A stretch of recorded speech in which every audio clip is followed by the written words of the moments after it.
Hey guys, this is my 10th, the momentous 10th installment in my video project series thing, Kingly Endeavors, in which I intend to read every one of Stephen King's novels in chronological order and to hopefully post a video a week about it. This week I did Christine, which is the first one of his books that I've read in hardback, and it's actually a first edition, so there's really no point in holding it up, it's so bland. Christine is about a haunted car. Basically. It's about a kid who's like a car nut, and, well, he's 17. A 17-year-old who is really obsessed with cars, and then he sees this car, which is all dinged up, it's from the 50s. It looks like a piece of shit to everyone else, but he sees something gorgeous in it.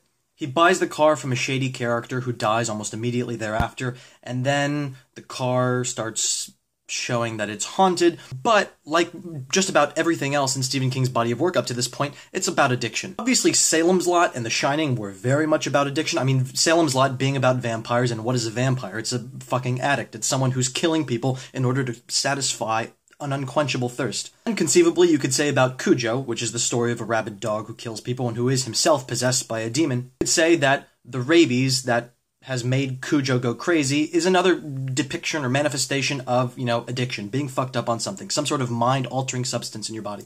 In Christine, we see this kid fall so head over heels in love with this car that he starts behaving strangely. Everyone in his life is saying, get rid of the car, it's changing you. Get rid of the car, it's changing you. And his attitude is, I'm not different, you're different. Fuck you, I love this car. He chooses the car over everyone in his life, and ultimately it just consumes him and basically turns him into somebody else. My overall thoughts of the book are that it's really, really good. Probably one of his best, actually. I have some qualms with it. It's 500 pages, so up to this point in his career, it's one of the longest that he's ever written. And at 500 pages, I'm inclined to say it's about 35, 40 pages too long. I say that now, obviously, as the reader, but like, if I was the editor, I think I would have a really hard time going into the book and finding the 35 or 40 pages that could be easily excised, but nonetheless, that's an editor's problem. I, as a reader, feel it's about 40 pages too long. Another issue with this book is that there are way too many dream sequences. Now, dream sequences can be very valuable when you're trying to analyze a text. A dream sequence is nothing but the writer providing you with a window into the character's psyche. Suddenly, we're in this narrative terrain where nothing needs to make sense. You can have very powerful imagery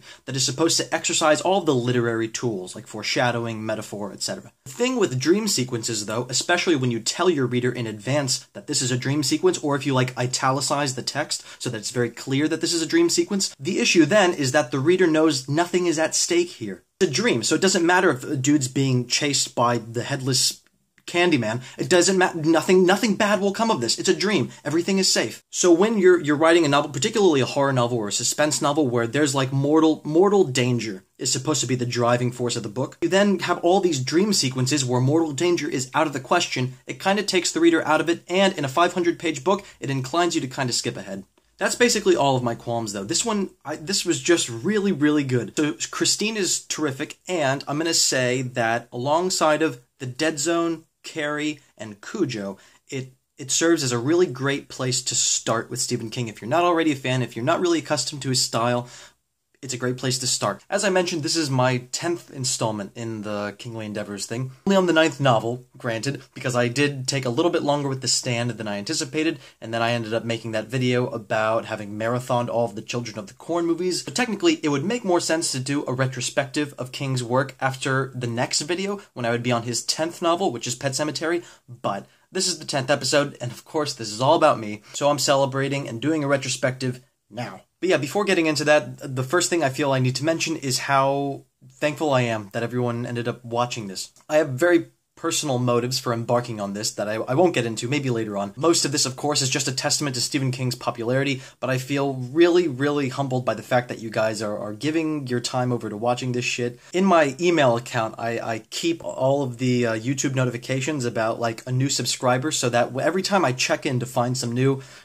rejection from a literary magazine or some notification that the job for which I just applied is going to keep my resume on file. All that bullshit is sandwiched with these YouTube notifications of, hey, here's another person who thinks that your channel is interesting. Here's another person. So it's been a huge boost to my self-esteem in a time that's very trying in terms of like trying to get short stories published and all these rejections that come flooding into my mailbox. So first and foremost, thank you all. And now that that's out of the way, I can take some shots. This will go in reverse order of my third favorite, my second favorite, and then my very favorite of the first 9. Number 3.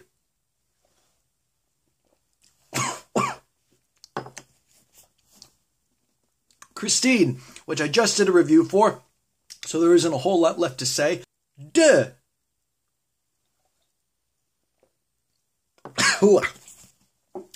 The Stand. Definitely the kind of book you want to pick up like on a winter break or summer break, spring break. It's terrific, it's riveting, but the sort of double bind that you find yourself in is that it takes so much time to read, and it needs to be read, I think, in a concentrated amount of time. Jonathan Franzen wrote an essay in in How to Be Alone, his first essay collection. I think the essay is called Mr. Difficult, and it's about it's about Gaddis. Anyways, he says in that essay that, like, if you haven't read a novel in 2 weeks, you kind of haven't really read it, and I always have to cringe about that because I rarely do it. I actually did go to bartending school, and one of the few things I remember, I'm probably going to fuck it up, is the pour count. Like, a shot is a 4 count, so 1, 2, 3, 4.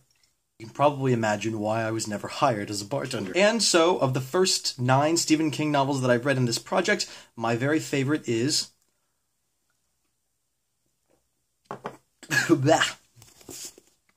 Firestarter. Just kidding, that book is horrible.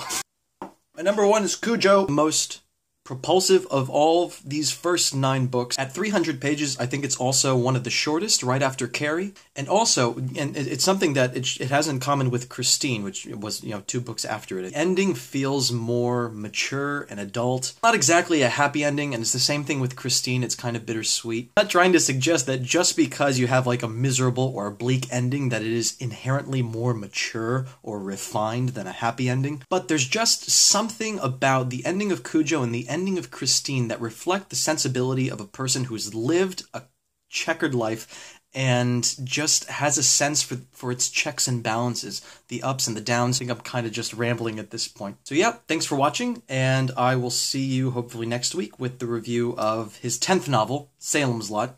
And until then, constant reader, I'll see you next time.